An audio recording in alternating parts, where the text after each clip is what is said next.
The truth is that there's a Jaxson Dart in my life, just like yours, and if I don't wear this makeup, someone else is going to. So yuck it up, Wilson haters. And while you're at it, take a look over your shoulder, too.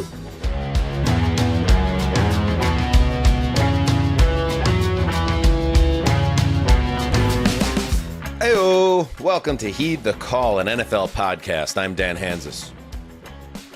Joined, as always, by Marc Sessler. And on the end around Wednesday, Conor Orr in the chair.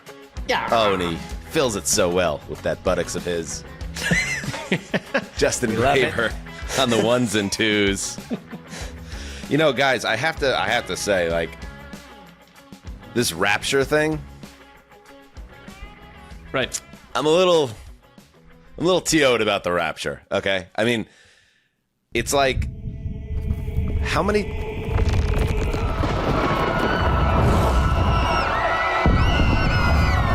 Yeah. This is what we were promised. Dying, man. Dying. People are predicting, according to that report. Yeah. Oh, yeah. We go.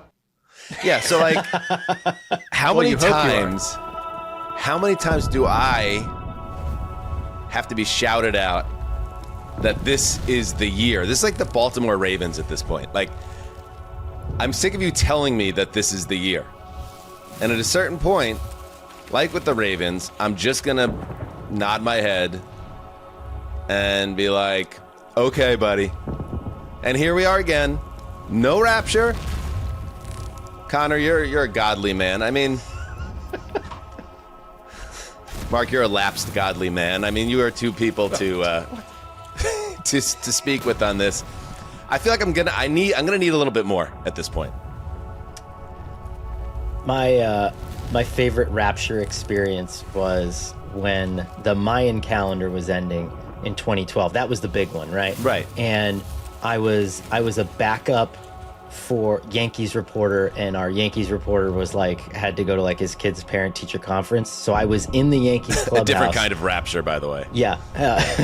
And I was in the Yankees clubhouse when it turned 12 o'clock on whatever it was, 12/12. I forget what the day of the Mayan calendar ending was, but it was this to the second, and there was a clock in the Yankees locker room that had the seconds, the minutes, and the hours. And so I remember it hitting, and then all of us just kind of looking at each other like, okay, I guess nothing's going to happen. And then like 10 seconds later, Nick Swisher just kicks in the door of the Yankees locker room, and he is like frothing at the mouth, and he's like, we did it, baby! We did it! Like, we survived! And he is just like losing his mind about not being raptured. And I looked at my friend and I was like, what the f*** are we doing? Like, this is the weirdest existence on planet Earth. We, Dan, one of our earliest debate club episodes was on that 2012 Right. event. That We've did been not covering occur. this faithfully now for decades. I don't appreciate you calling me lapsed. This is my soul and my spiritual being. Like, I am someone that, you know, as a younger person, when I was young, I had diaries about my spirituality, and like And how about now? Think it's, What's in that diary now? In the heart of Hollywood, you heathen. okay, it's a little different, but That was to the point. I think it's like I don't get Nick Swisher celebrating not being taken up to like the realms of heaven, because to me it's like, wait a minute. I was thinking about this, like, you have no more responsibility, right? All this business down here. No, I'm just saying, you go to heaven, right? And like, This is a cousin of when Marc used to openly daydream about suffering a serious injury that would put him in the hospital for an extended period so he wouldn't have to tackle the day-to-day responsibilities of life. This is a kissing cousin of that. It is to some degree. I'm looking at a Peloton bike over here that is used not as frequently as it should be. Laughing It's at like, you, yeah. Do I have like? Do I have an 8-pack? Do I have clothes on? Am I 6'8"? Like, are people naked? Like, why? If you're in God's heavenly kingdom, like, why are we going through all the stuff we're going through? There's probably wonderful foods. Like, it's meant to be good, right? So it's like, why would that be a loss versus a victory? And so September 24th is struck, and I'm still here with a ring light and a laptop. So, okay. Yeah, I'm with you. Like the 2012 one was like Mark Andrews dropping the 2-point conversion. Yesterday was Derrick Henry fumbling in the red zone for the second time in 3 weeks. Like at a certain point, I'm just gonna cash out on the whole thing. But let's leave it there. Let's save the rest for the theology podcast. End around. We're gonna hit a bunch of stuff, fun stuff, newsy stuff. Big news coming out of northern New Jersey. Before we get into that, let's challenge our audience once more, because you guys stepped up last time. We have a new subscriber goal for the week, okay, for the YouTube channel. You guys crushed it last time. Now we're shooting for 25,000 by next Wednesday's recording. So 7 days to get to 25,000 subscribers. It's ambitious. It's a real challenge. I thought like we set the bar, and this was Justin's doing, our fine producer. We kind of set the bar a little bit medium length the first time, height the first time. This time a little higher, a little bit like, what do you guys have in the tank? So we're really going to need the help from the hedonists. Can you guys help us get us there? Smash that subscribe button. Sound off in the comments about the Rapture or anything else. If I'm lapsed, it's because the listeners have become my God. Oh my God.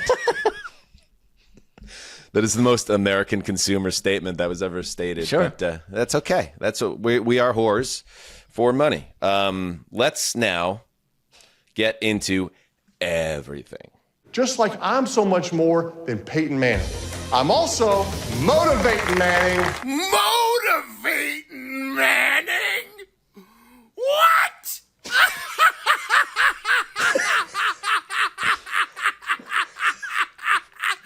Motivate! Not Peyton! It's not Peyton! Motivate! Oh my God!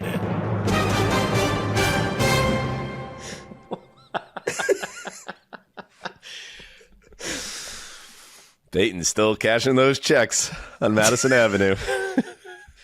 Getting her done. All right. The big news out of East Rutherford came down Tuesday morning, about 12 hours after Mark and I had an extended conversation about what Ryan Dable was going to do about this quarterback problem he had. Everybody wanted the rookie to start. We kind of came down on either, based on the wording, that Dable was going to switch over to Dart for week 4, or maybe give Russ one more chance and maybe even get a half, and maybe we see Dart on Sunday. Well, yes, we're going to see Dart on Sunday, because the Giants informed both Russell Wilson and Jaxson Dart of the decision that the rookie will be the QB1 going forward. He's starting Sunday against the Chargers. Wilson will be the backup. Jameis Winston still in the third string spot. And on Wednesday, Dable in his press conference said this is not going to be a hot potato situation. This is Dart's team. And so in terms of the quarterback situation, I met both with Russ yesterday and Jaxson privately, and Russ was nothing but a pro, which I would expect him to be. It's my decision. We're going with Jaxson. We're going to get him ready to play this week and the remainder of the season. He's going to do everything he can. Russ will be the backup. The conversations that I've had with these young men will be private. The details will be private. All I can tell you is we're going with Jaxson, and we're getting ready to play. All right, here's my take on this one, Mark, and then we're going to move out of the way for someone else. I think this is Dable blinking. I think they wanted Russell Wilson to be the QB longer. It wasn't so long ago that in Dallas, in fact, it was like 10 days ago, Wilson was performing at the height of his powers. But that Sunday night game, it's an example of how an island game could have an effect. The fact that he did it in primetime, Russell Wilson struggled the way he did in primetime, the way the Giants fans got all over Wilson and the coaching staff, you heard the boos. It just amplified it to the point where I think Dable realized he was going to be a dead man walking in public opinion if he didn't make the move. So I don't know if I don't think this was what Dable wanted to do, but I feel like Giants fans in a weird way forced his hand on Sunday Night Football. I will make a quick statement, then we will get out of the way. If you're Brian Dable, he talked about it, being Jaxson Dart's team. Well, how long will it be Brian Daboll's team? I think the one thing for me, you can't prove to anyone that you're developing Russell Wilson at this point in his career, right? You can prove your value by developing Jaxson Dart. You can show John Mara, you can show the entire nation that you can develop a quarterback and build an offense around him. It buys you some time. Conor, I know that this is a passionate area for you. I would love to hear your reaction to what's occurred. Yeah, Conor, yeah. Respectfully, we're going to move out of the way for you. You had a lot invested in Russell Wilson. You guys had played catch in that park just, 8 weeks ago. And now here we are. Everything has changed. Go ahead, buddy. Thank you. I prepared a little statement. I saw a lot of excitement in the football viewing public yesterday about the benching of Russell Wilson. Not so dangerous now, Mr. Unlimited. Oof. Try Mr. Backup. Well, everyone at work says I should do stand-up. Oof. And I'm here to give you permission to enjoy yourselves for the next 24 hours before coming to the sobering realization that there's a Jaxson Dart in your life, too. Who, me, you ask? I'm Derek Chambliss. I'm the vice president of sugar at the ice cream company. I'm irreplaceable. Really? Interesting. I bet that right now there's someone in your boss's office. Maybe not Jaxson. Maybe Trace, Bryce, Caden, Aiden, Braden, Jaden. I bet he knows how to use artificial intelligence. I bet he doesn't misappropriate company funds by expensing personal items. I bet he isn't an HR risk with employees of the opposite sex. You think any of us like traipsing around with this ring light on us like we're on the main stage at Satin Dolls? You think I like wearing makeup here and off camera to practice sometimes? No. The truth is that there's a Jaxson Dart in my life just like yours, and if I don't wear this makeup, someone else is going to. So yuck it up, Wilson haters, and while you're at it, take a look over your shoulder too. Wow. That's all. We all feel it. That's trenchant. Yeah, it's a tough one. It's a tough one, Con Man. I like that Conor went modern male name there with a list of like the very most annoying male names of today. It's tough. It's funny because it actually just is the top. Like I looked at like the top 10 baby names from 2024. Well, we're lost. My actual thoughts on this are it was an inevitability. I thought he would hang on longer though. I really did. I thought this was going to be a November-December situation, and I'm shocked it's against the Chargers. This is Jesse Minter's one of the best coordinators in the NFL. Derwin James specifically has the ability to intercept almost any concept as it's taking place, and we saw him do that against much better players, Patrick Mahomes for one, than Jaxson Dart. So I don't know. How much is an interesting one. How much do you think, Conor, does play into that? Was an embarrassing look for the Maras and Daboll on Sunday night, the way the crowd was becoming a story. And now I think part of the reason when I say that Daboll blinked, and I don't think Daboll's a good head coach, and I think I don't think he should even be in the spot he is right now. I think they should have gotten him last year. To this is like, I don't think he had the stomach to go into that stadium again and then risk Russell Wilson playing the way he did against the Chiefs. I think that factored in, like that the ugliness that MetLife Stadium, what it could have devolved into, is something that he didn't want anything to do with, even if it meant starting Dart in a less opportune scenario, because next week they have the Saints on the road, arguably the worst team in football. My question was, and it's kind of the story of Brian Daboll's tenure there, right? Where it's just the timing was unfortunate for good quarterback play, right? Daniel Jones played his best season in 2022 at a time when the team was planning on rebuilding, and then they had to accelerate that process, and the roster is still hollow. Russell Wilson had the game of his career the week before that Chiefs game, and there's no way to move on from him at that point.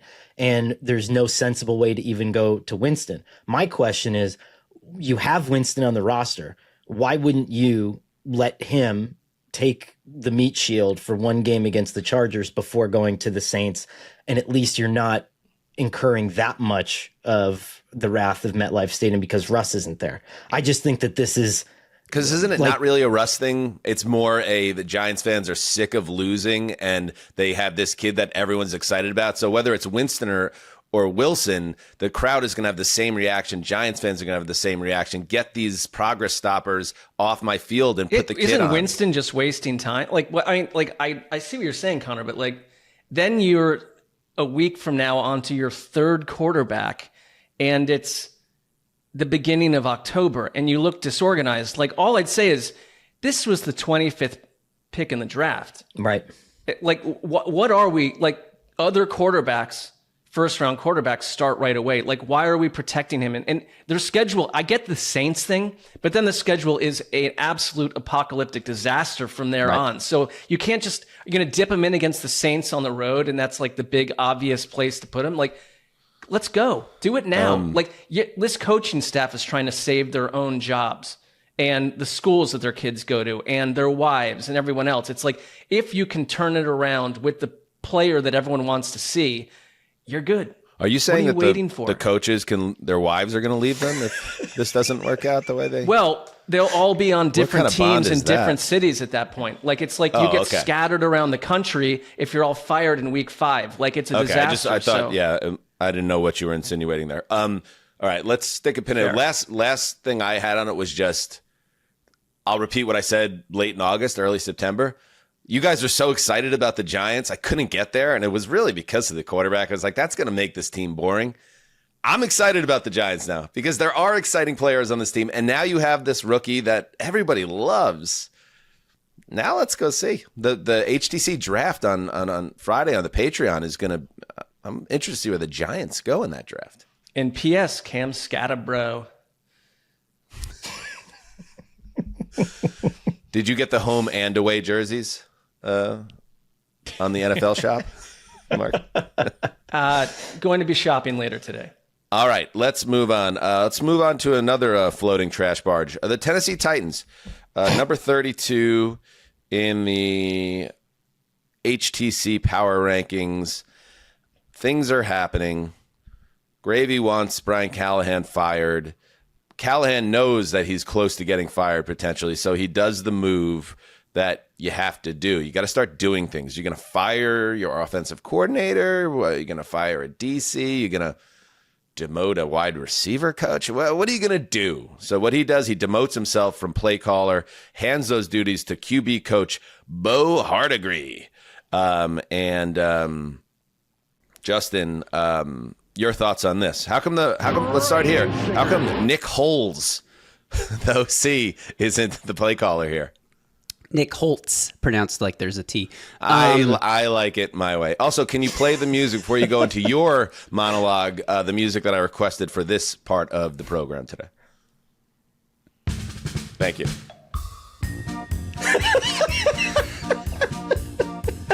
Thank you. Go ahead. So, Callahan, yes. My understanding from doing a little digging is that this was not his decision. This was forced upon him by the GM, Mike Borgonzi. President of Football Ops, Chad Brinker, decided that he was going to do this to save his job. Nick Holtz passed over because Nick Holtz doesn't call the plays. It's unclear what Nick Holtz actually does. Classic Office Space meme. What is it that would you say you do here? He does a lot of game planning and prep, but on game days, nothing. So the reason he's passed over, in my opinion, is so that in a week or 2 or 3 or 5 or 12 or whenever, when Callahan eventually gets fired, just like when Josh McDaniels was fired as the play-calling head coach of the Raiders, his offensive coordinator was also dismissed. I think Holtz will be dismissed with Callahan. So rather than give play-calling duties to Holtz and then in a few weeks have to shift it again, they just skip that step, give it to Bo Hardigree, who has... Actually, that 2023 Raiders team I was just talking about, Bo Hardigree was the QB coach, promoted to interim offensive coordinator mid-season. So, complete disaster. I do think Titans. The funniest part of this is that Brian Callahan... What is the funniest part of this? The funniest part is that Brian Callahan was asked, so this is not because you were unhappy with your own play calling. This is just so you can do a better job as coach, and this is what he had to say to that. It's more about you trying to get more of a big picture feel for yourself as it is to kind of a disappointment in your play calling. Is that? Yeah, I've had zero disappointment in my play calling. Yeah. I mean, I don't have any disappointment in that at all. But it's just more so I can see see the rest of it, see the big picture better, and do a better job. Cool. Yeah, the Titans are only 31st in total yards of offense, 28th in points scored, tied for last in the NFL in touchdowns scored, 31st in the NFL in EPA per play on offense. But the play calling's fine. That's not the issue. Speaking of meat shields, nobody's focusing on like the psych ward collapsing from within, early returns on the number 1 overall pick. Total meat shield scenario. That guy hasn't done anything wrong. Did throw a pick 6 that was pretty bad last week, but he's been good outside of that one play. Okay. They are 31st in total yards, 28th in points, tied for last in NFL in touchdowns scored, 31st in the NFL in EPA per play. I'm sure he's doing great other than the pick 6.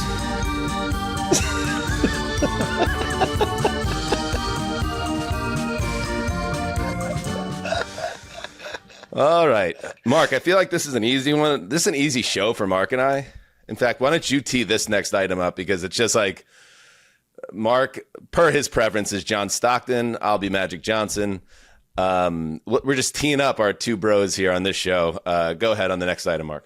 It really is. It really is. We're hitting hot spots. I want to know why this even occurred or why this was necessary. But Tom Brady, the future Hall of Fame quarterback, the Fox broadcaster on the number 1 team, addressed his concerns, or addressed the concerns out there about the so-called conflict of interest in his newsletter, which I do not subscribe to this newsletter, but he came out. I only subscribe to one, Silver Hoses. That's it for me. You do. You are our most loyal. I'm a voracious reader of it. Yeah, I don't think you've ever clicked into one of them, but you can claim as you wish. Tom Brady, would you? Absolutely. Here we go. Would you like me to read what he wrote in his newsletter, or we've got it right here? Yeah, read it, and then we'll throw it to you-know-who. Okay.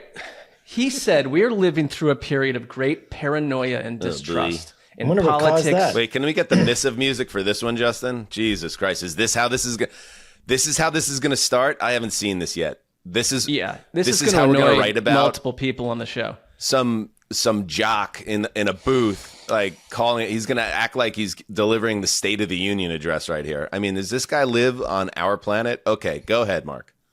So, let's go with this music. We are living through a period of great paranoia and distrust in politics, media, sports, business, and especially wherever those worlds intersect. There are 1,000 reasons why, and none of us know all of them, okay? But I believe all of us know that there's at least one solution: duty and integrity. Doing our jobs to the best of our abilities, consistent with our values. So this week, that's what I want to talk about: duty and integrity. Doing your job the right way. And he goes on to say, I feel I have a moral and ethical duty to the sport, which is why the point where my roles in it intersect is not actually a point of conflict, Conor, despite what the paranoid and distrustful might believe. He is calling you, Conor, paranoid and distrustful. Dude, this guy, these are higher levels of blowhard that I believe I've ever seen on this podcast. Go ahead, Conor. Holy shit. I mean, he did nail it. I'm incredibly paranoid and distrustful, but for good reason, right? Like what? Like every single billionaire in our life is somehow being like, let me just bend the rules a little bit so it's okay for me, and I promise you'll be fine. And I don't think we're going to be fine. But anyway, I've kind of given up in a way. Like I'm fighting the good fight as much as I can. I just don't feel anybody at my back. You know, I don't feel like the support from the community at large. I feel like this is one of those, besides you guys, just this little bird that flew in and out of our consciousness. And we're going to be totally okay with the fact that like next year out of the blue, the Raiders are going to be 12-4 and no one's going to quite understand why. And it's going to be okay. And that's fine. If no one else cares, I don't care. That's I did my duty, my journalistic duty. I laid it out there for everybody, and it was received like a fart in church. So Dan, we've got a modern day Jim Garrison over here. He fought for what he believed in, no matter what, and it didn't work out. Maybe, or it did. In his, and I will say this in his defense, right? Imagine if Deflategate and him destroying all those text messages and him being at the ski loft with Matt Stafford and whatever maybe or maybe not benefiting from Spygate. Imagine if all of that is just an owner-driven hoax to have ousted the Patriots out of jealousy, much like what's happening with the tush push or with any other thing that gets hot and other owners get upset about, right? If Tom Brady is truly just the 199th pick and an earnest, competitive individual, I feel bad. And he dug into that point about mistrust and about in his whatever newsletter. It's hilarious, but there's so much there that it's hard for us to just sit there and be like, okay, sure, yeah, just keep operating on the fringes of the rule book, and everything's going to be okay for us. I don't know. Tom Brady, beacon of integrity. I mean, that newsletter is science fiction. How do you sign up for it? I think I'm going to sign up for it. I only have room for one. Well, you apparently have room for one more because you've not investigated the one that you claim to be a part of. One. Let's take a break and dig deeper in on the end around. All right, we are back. Let's dive right back into the rundown here, the end around Wednesday. Yes, Justin. If this is about the Titans, I'm going to be very, very I'm going to end myself. Yes. Good news, it's not. We have, I'm not sure how legit this is. I have somebody on the line. They called in during the break claiming to be New York Giants podcaster and famed actor Christopher Walken. Should I put him through? Yeah, put him through. Well, let's see. I think he's a listener. All right. He's on. Here you go. Hello. Is anyone there? Mr. Walken. Yes. How are you, sir? Chris Walken. Lifelong Giants fan. Host of my own secret podcast. Hidden like Eli. Down 4. 2 minutes. 2 minutes left. Waiting to strike. Yep, that happened definitely in the Super Bowl. Correct. Yep, 42. Christopher Walken, yes, host of course, the Walken with Giants podcast, which not everybody knows about. Everybody knows Walken as this great talent in Tinseltown, but big podcast fan. It doesn't surprise me that you're calling in here, Mr. Walken, given the huge move made by Brian Daboll. I'm sure you want to talk about the quarterback change. Dart gets the start. Good. I like it. Kid's got guts. Throws like a young Phil Simms, but with TikTok followers. Calm. Collected. Eagle-eyed. Cam Scatterboo in the backfield, forget it. He's a runaway snowplow. You get in front of him, you're roadkill. Giants football! Well, there you go. That's exactly what I'm talking about, Mr. Walken. The excitement. There's a little bit of juice around this team now for those reasons you just mentioned. And I know you weren't the biggest fan of Russell Wilson, so I guess it's kind of a little double treat for you, Mr. Walken. Those who had faith in Russell Wilson, it makes me sick. The man is finished, cooked. Mr. Unlimited, please. He's Mr. Leftovers. Cold pizza, nobody wants. And it really bums me. He stole my Subway sandwich ad. That was mine. My audition was a masterpiece. You think Russell was creepy in his ad? You should have seen mine. Like The Shining, only for Sandos. Mesmerizing, frightening, delicious. And Conor Orr's on the line here. He was a Russell Wilson believer, so I just want to let you know, believing in Russell Wilson doesn't mean that person had the wrong take or whatever. It's just the way things worked out with the Giants. You know what I mean, Chris? The Orr man, Mr. Walken. The Orr man. How's that Kool-Aid tasting? I hope you choke. Hey, how about, speaking of Giants quarterbacks, how about Daniel Jones? He's doing pretty well in Indianapolis these days. Daniel Jones, people said he was finished, done. But in Indianapolis, he's alive. He's happy. The man is thriving. Once a giant, always a giant. You know how it goes. But nothing gets a man's luck going like wearing a horseshoe.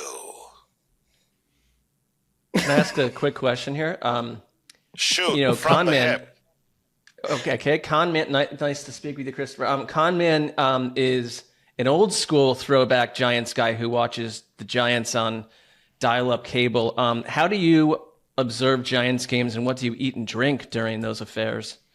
I used to have a Subway sandwich with every time I would watch my beloved Giants. I'd stare in the mirror. I'd let the ketchup drip down my chin. And I'd say, "Oh, you like spicy?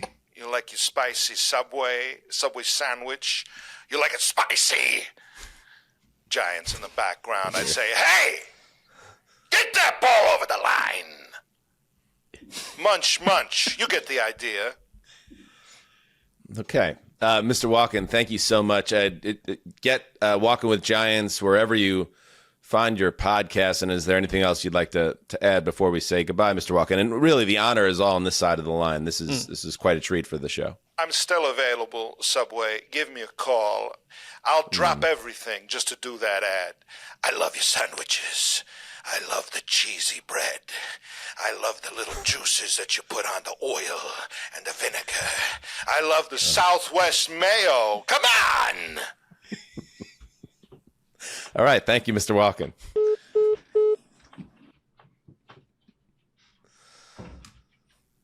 The Southwest mayo does have a little kick to it, so I get where he's coming from. But I feels a little bit, there's a bit of a mania involved with that particular fast food franchise. Appears to be. Yeah. That caught me off guard.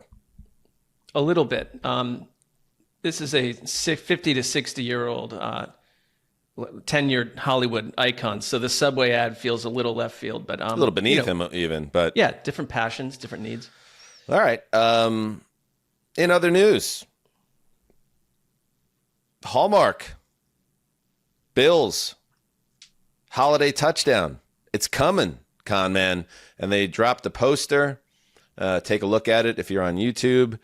Here we see. Let's see the tagline: "Go for 4, you might find forever." The f*** does that mean? Who are these people? What does that mean? Go for 4. What does that mean? Do they? Is this? All right. Call me a cynic, but did the people that wrote this tagline not know that there is no 4-point play in football? What am I missing on this one, guys? Well, maybe not yet, but they're going to introduce it on the show, and the Chiefs one broke a lot of rules in terms of we didn't know that you could, for example, grab the microphone before an NFL game and just start talking about your own weird family traditions and then make out with a team employee. Right. That was the Chiefs holiday touchdown special. Yeah, that was wild. And we have to, Conor, I think, run it back on the Patreon this year, a live watch of Bills holiday touchdown. And just fly up that poster 1 second. I think we all know, Marc, sex sells, but Hallmark is not known for this, especially in their holiday film canon. This is a little bit, that hand of the female lead is as they're sitting on the upright at Old Rich Stadium. That's drifting a little close to the inner thigh. So maybe we got a little bit of it's nestled on the edge of the inner thigh. Despite being gloved, that doesn't change things too much. She's got something on her mind. You'd think. My only concern is: are we doing this for the next 30 years? Are we going through every one of these teams every Christmas? I think you know the answer to that, my friend. Are we getting a Hollywood Titans story, which there's NFL, things I don't need. Okay. Is the NFL going to hold its hand out and take money from literally any corporation in America and beyond that will whore out to be connected to the most popular sports brand in the country? Yes. Next year will be a Titans love story. Then the year after that, I think it's going to be Eagles Jaguars next year, and that's going to annoy you.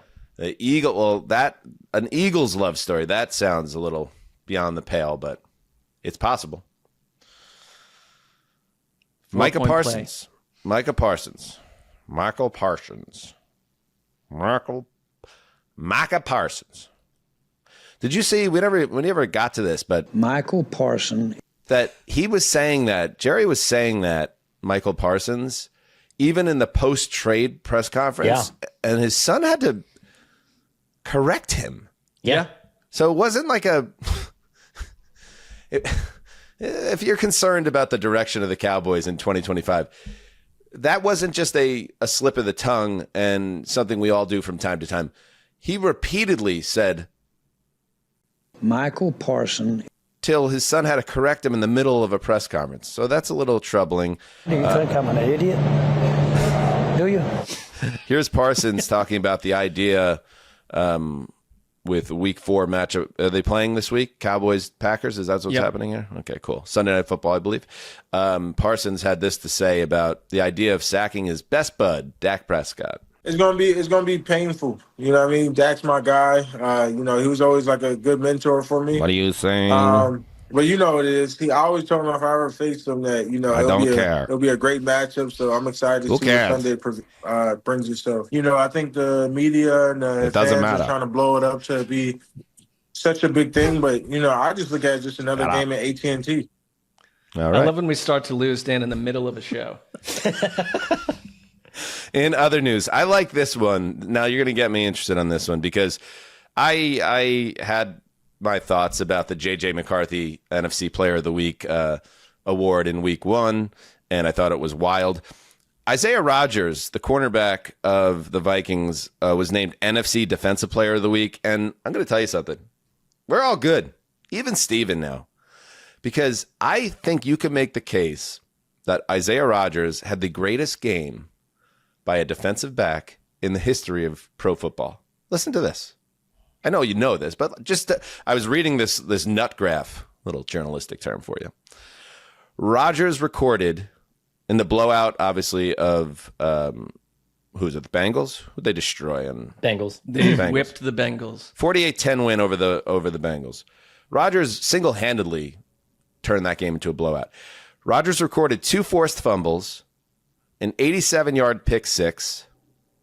I'm not done. I'm only halfway done. A 66-yard scoop and score in the win. I mean, 2 forced fumbles, pick six, 66-yard scoop and score. According to the NFL, Rodgers is the first player in NFL history to record an interception of at least 85 yards for a touchdown and a fumble return of at least 65 yards for a touchdown. He's also the first player since 2000 with 2 forced fumbles and 2 touchdowns in the same game. So that is as they head to Dublin, the Vikings, to play the Steelers. Rodgers on high. I like that. It was almost as impressive of a game from Harrison Smith, who set the table for a lot of those, like the pick six. If you go back and the end zone view now of that play is available, and Harrison Smith by himself shuts down each of Jake Browning's first 2 reads, runs after one guy, stops him from throwing it, runs after another guy, stops him from throwing it, then shoots his body backwards to tip the pass up in the air that Rodgers catches. And I texted that play to a couple of coaches this week, and one of them just sent back the goat emoji. And I was like, I think that might be one of the greatest defensive plays that I've ever seen. And I wasn't shouted down on that. So that was I was going to cool. say, and that's 36-year-old Harrison Smith. Exactly. Right? Yeah. Is he a Hall of Famer? There's a case. There is a real case because he's been consistently that player for a long time. I think it's a tough position to say best game ever for a defensive back because, from the statistical angle, you've got a very strong case. But there is, as Conor was mentioning, there's a time, there's kind of positioning and a time and a place for where you are when those plays happen. But it's also week 3. I can think back to, and I'd have to go watch deeper tape of all this, but Ronnie Lott in key playoff NFC showdowns. I want you to go dig and find a game that beats. Well, that I would one game that stands out to me, Darryl Green for what was the Washington Redskins back then. They went into Chicago in 88, I believe, and it was negative degree temperatures, and he returned a punt for a touchdown and also shut down the Chicago Bears offense. in an unfriendly environment for 60 minutes. Like, there's the Ed Reeds, the Deion Sanders. So it's kind of like, what's the height of the environment, the game? And week 3, cool, against a bad Bengals team without their starting quarterback. But I statistically, it obviously is a massive outlier. All right, way to deflate Isaiah Rodgers' accomplishments. I do not intend to do that. I am very proud of him, and I thank him for his performance. Was it Larry Brown from the Cowboys? Didn't he have 3 picks in a Super Bowl game? Yeah, right. And he went to Washington, I think. They were basically glorified shovel passes from Neil O'Donnell, in fairness. Was it 2 or 3? I don't know. I'll double check. 2, I think, right? No. He got a huge deal, I believe, from the Jets in free agency and was out of football about 2 years later. I think that. I thought it was Washington. Right. Or watch some. Who cares? Yeah. All right. In other news, Keenan Allen Give it to us! was on the McAfee show. Pizza is my kryptonite. You try to, especially as you get older, you try to eat more healthy and control yourself. But pizza is the one thing, any gains that have been made through maturity, you put me in front of a pie, it's a problem. Like pizza is the one food where I'll eat 2 slices and be hungrier after the second slice because I like it so much. And so it's a danger thing for Zuzzer, okay? And Keenan Allen, on that subject, he was on McAfee. So there's a pizza oven in the Chargers facility. And I guess Keenan and I have the similar struggle. Here's what he said about that. Got a great pizza oven. Yeah. Sweet oven. How is that? Are we eating that? Is everybody housing that pizza? It's delicious. Or are you guys all so healthy nowadays you don't even eat the pizza? I am. I can't eat the pizza. If I eat a slice of pizza, I'm gonna be a tight end. Yeah, I get it, man. The struggle is real. Do you guys have a food that you struggle to control yourself with? I would like, just to make you feel better, I don't think you're the only American struggling with the pizza situation. Like, there is up here in Hollywood a place that we've found, a Detroit style pizza, and the problem when you order a pizza, if there's 2 of you or something, right? And kids love it too, so kids are always asking for it. So that's just but like, if you order pizza, it's still sitting in your fridge for like another 2 or 3 days, and it infects my mind. It could be like at 1 a.m. I'm like, well, I'm not going to fall asleep until I go eat that piece. And I like it cold. I like it hot. I like it. But to that point, so we're a family of 4. We'll go to the local Slice and Pint here. Wonderful establishment in El Segundo. And when you got an 11-year-old boy and a nearly 9-year-old boy, and then you got dad, and then you have mom, 1 pie, that's 2 slices each. No. So, but here's the thing. You know what would be great? A pie and a half. But you can't do a pie and a half. Or you could go by the slice, but now we're being fiscally irresponsible. So you end up getting 2 pies. And now all of a sudden, to Mark's point, we're taking home 6 slices of pizza. And here's dad, old tugboat, just trying to get through the day and trying to watch the waistline. And it's singing like an angelic choir, Conor, those 6 leftover slices. I feel the same way that you do about pizza, about nicotine and attention. And so I get it. Those are things that that I need a lot of, that I have to watch. My grandmother, Granby, God rest her soul, she quit smoking probably in like the early to mid 90s. And then she lived another 20 years. But I remember her telling me something telling that even decades later, she never totally lost that urge for a cigarette. Like, it was always kind of in the back of her mind. It was that nicotine and everything that goes with it was that powerful. It's interesting. Justin's shaking his head. Jessica has been cigarette free for 33 days now, which is very impressive. That's for great. Her. I'm still ripping this bad boy, but I'm going to stop soon. For me, my food that I can't stop eating is ice cream. I could eat a bowl of ice cream. Why are you laughing? I could eat a pint of ice cream. Soon. I could eat a gallon of ice cream. Ice cream's like water. It's liquid. By the time it hits your stomach, there's no substance to that. I could just eat that until there's no more of it in the world. What flavor? I don't really imagine men eating a lot of ice cream, but this is compelling to me. What type any of flavor? Wait, men don't eat ice cream? Is that? I'm not saying that they don't, but I don't think of. It feels more like. Does the male species enjoy? No, I think more dairy like you frozen desserts. Well, or cliche, is it only like more for the cliche, females?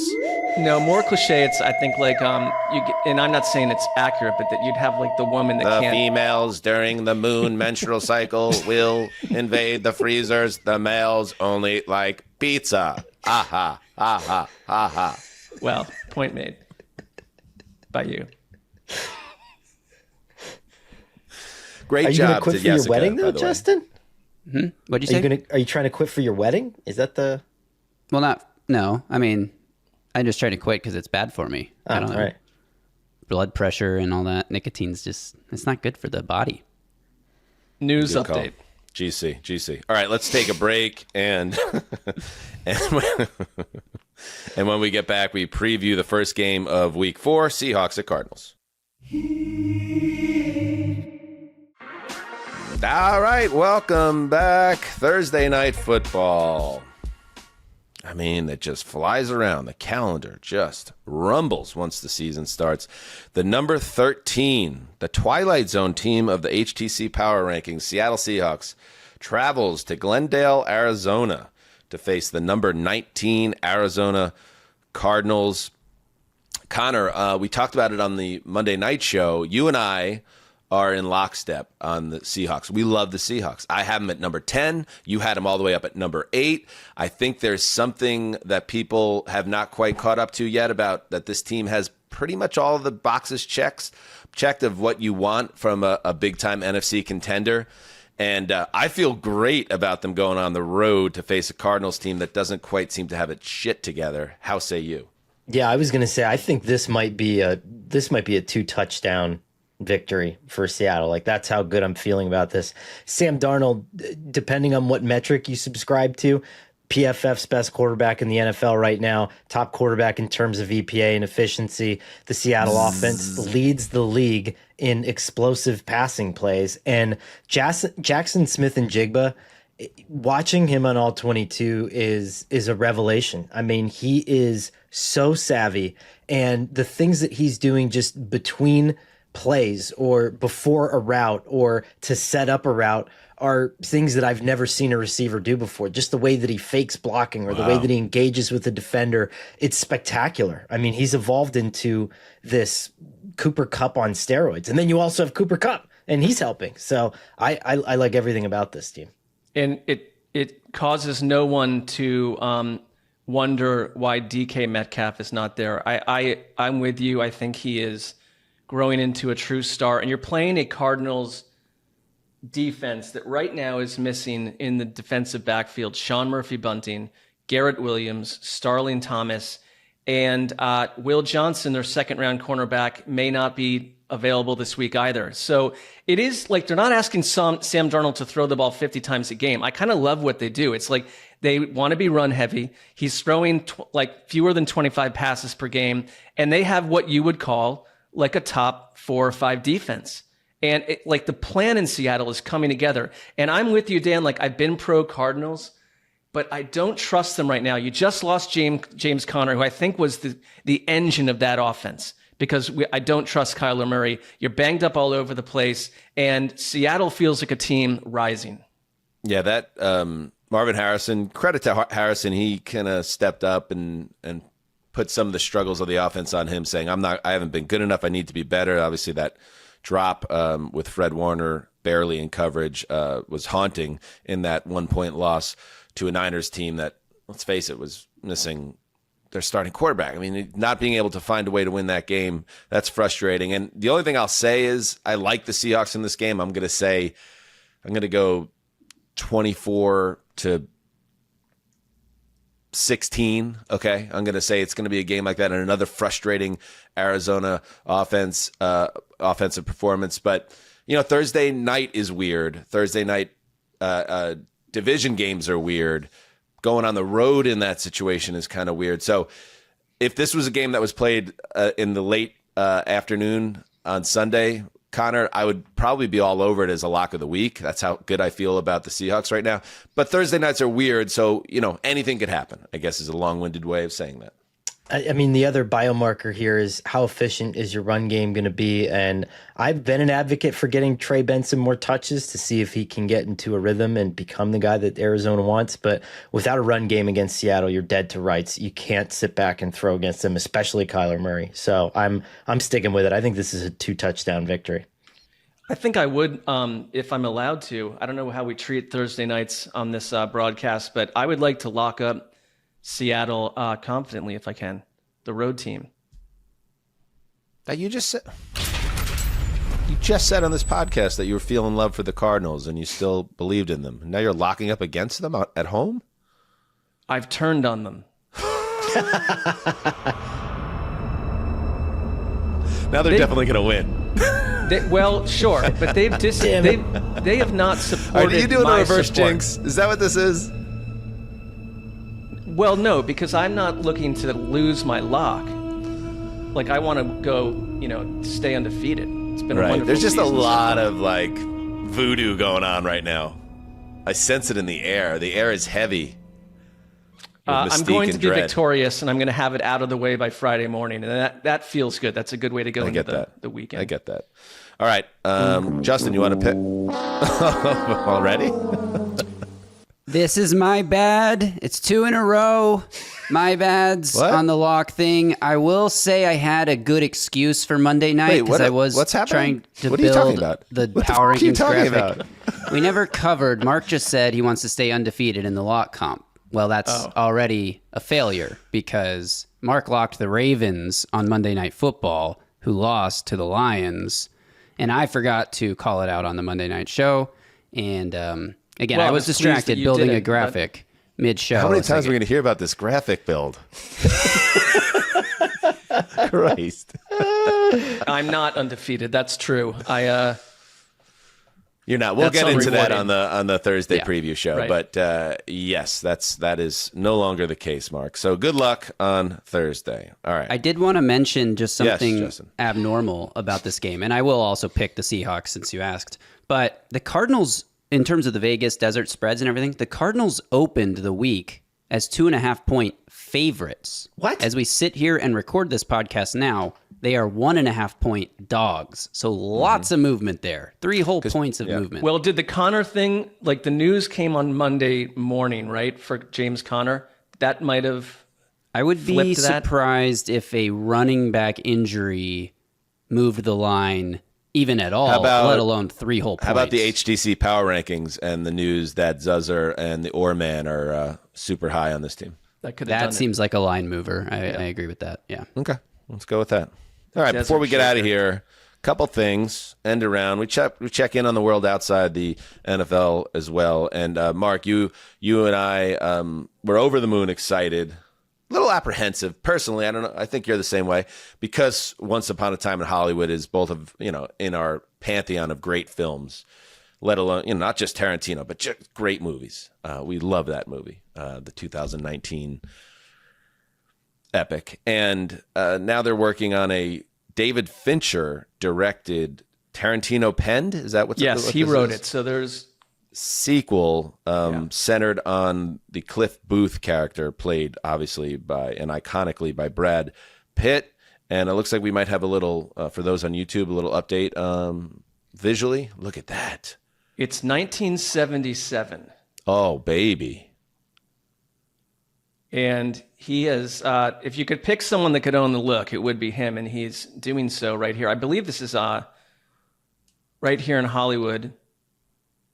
I will say that Billy, who gets casting calls from Central Casting, got pinged a few times to come work on this. Hasn't happened yet, but it's filming right now for the next couple of months.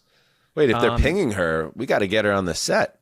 You got to be the manager on this one and make it happen, Marc. Make it happen, We're hoping. Captain. I'm not in control of that, but that would be great. It's we have a new Rolling Thunder coming out on Patreon, and Jason Zumwalt, we dive deep into our favorite actors and actresses, and he had a pretty amazing idea of what might. So Tarantino in Once Upon a Time, I'll say it quickly, right?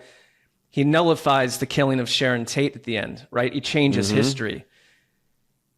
his theory, and I don't mind sharing it here because he's like, why is it in 77? I was like, well, the one thing that happened in 77 was like Star Wars came out and changed Hollywood, like blockbusters. And it's not a Star Wars come out, but just blockbusters became the new thing. And what if Brad Pitt's character ends up killing George Lucas before Star Wars can come out to change Hollywood forever? And I was like, it's kind of beautiful. It's a beautiful concept. He is, if you read the paperback version of Once Upon a Time that Tarantino released a couple of years after the movie, it really dives in deep in Booth's love of deep cinema and he's art house Tarantino, films. right? Don't you think he's basically Tarantino? Yeah, and foreign films and yes, he feels like a guy that would really rebel against that. But not that have any knowledge of Star Wars, but Star Wars wasn't seen as some crass commercial thing when it was released, right? It was seen as just like a sci-fi epic that was a huge hit. Well, it was a true like they had budget problems. It wasn't a high budget picture, but looking back on things, like the same way we just look back on the Sharon Tate killing, it feels something collective and different to us now than it did before it happened. And like Star Wars, for better or worse, changed everything. And so I think it's kind of like changed film forever, no matter what Star Wars actually was. It's like blow up the concept of sci-fi blockbuster and keep Hollywood what Cliff Booth truly loved, which was like foreign film at like the New Beverly or at the Aero Theater, you know?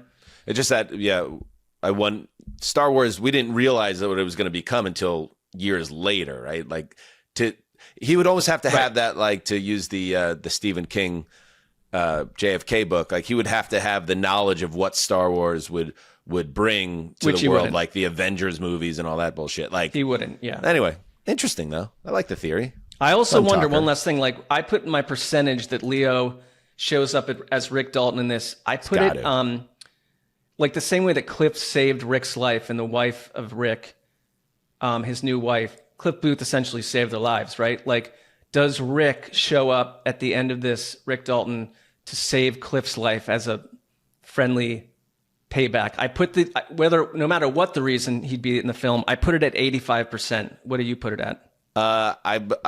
Just because Pitt and DiCaprio are close and it's going to help push the project to a higher level, I would say I'll put it at 95%. Yeah. And I also know, again, from that paperback, which I highly recommend. It's great. Totally different than the movie. Here it is right here, actually.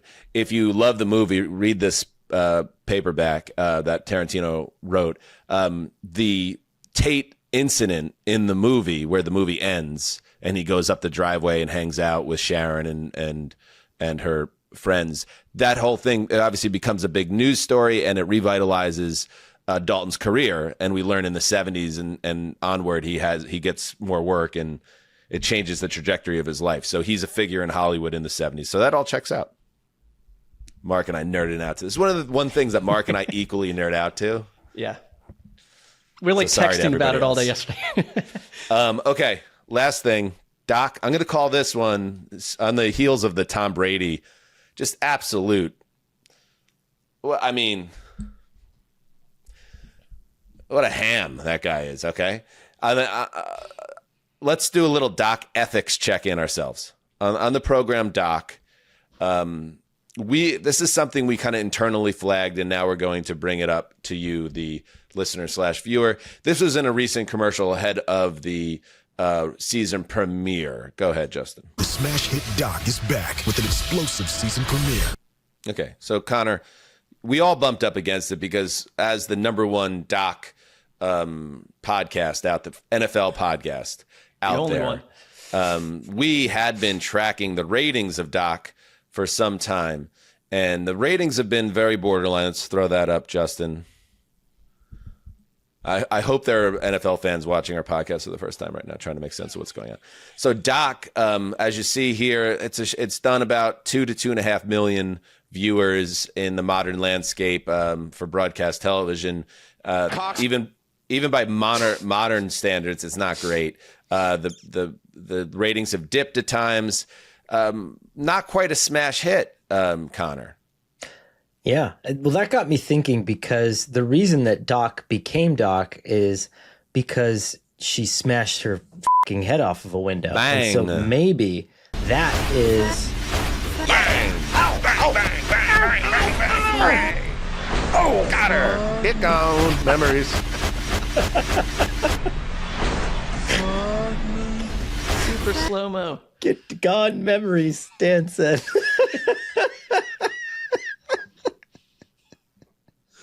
It gets funnier every time. Did we ever play the full clip of that in context? Because she's listening to, I think she's like texting her side piece. Right, because you're the only one that actually watched the show before. I did watch stated, it. Yeah. And in the show, like right before she flips over, she's like on her cell phone, but also listening to Letting the Days Go By Talking Heads. And there's the line that's like, and you may ask yourself, how did I get here? And so she's definitely going to when she wakes up without memory. Wow. So. Foreshadowing. All right. So now just to put a bow on this, because journalism and ethics matter to our show. It's not a plaything the way Tom Brady uses it in his newsletter, which I have no interest. I only have room for one.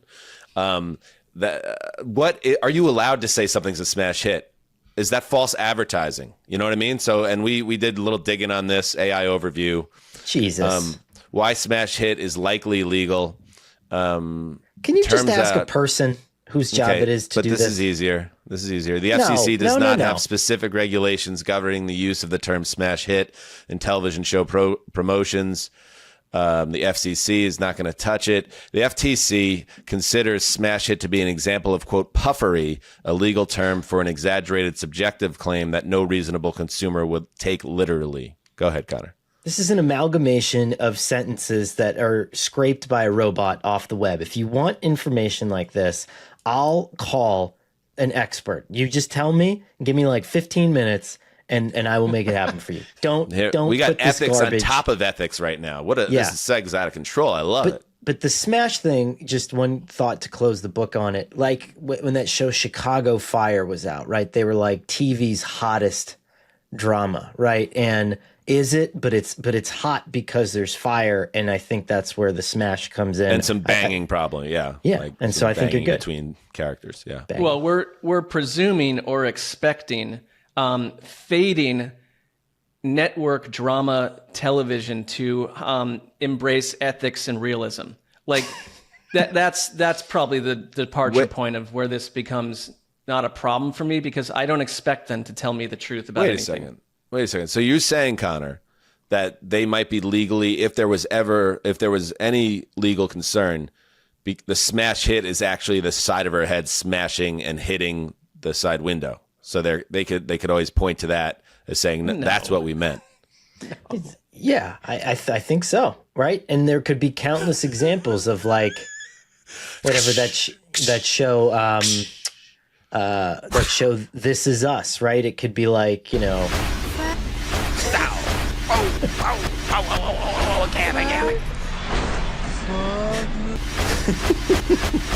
Go ahead.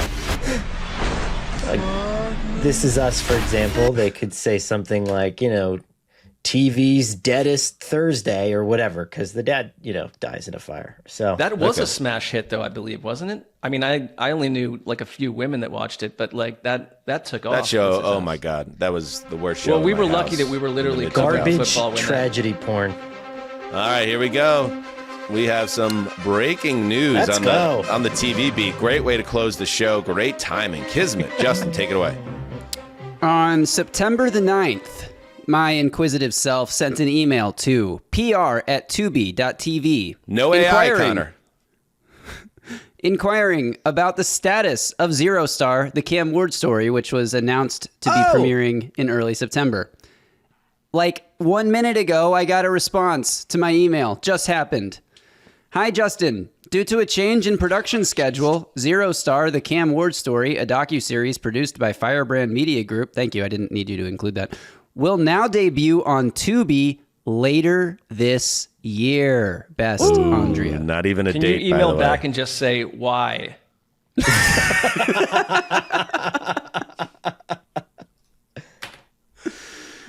The fact that there's not a date is very ominous. That's right, being that pushed floats into the infinity. Netherlands. Yeah. All right, there you go. That covers everything. Thanks for your support. And remember, we'll be back on late Thursday, early Friday, depending on where you are, with a full rundown of the Week 4 schedule, preview style, and then, yes, of course, the Thursday night football recap of Seahawks Cardinals. Make sure you're there for that. And thank you to Christopher Walken. Thank you to newsletter, people that write newsletters, because that's important. And thank you to you.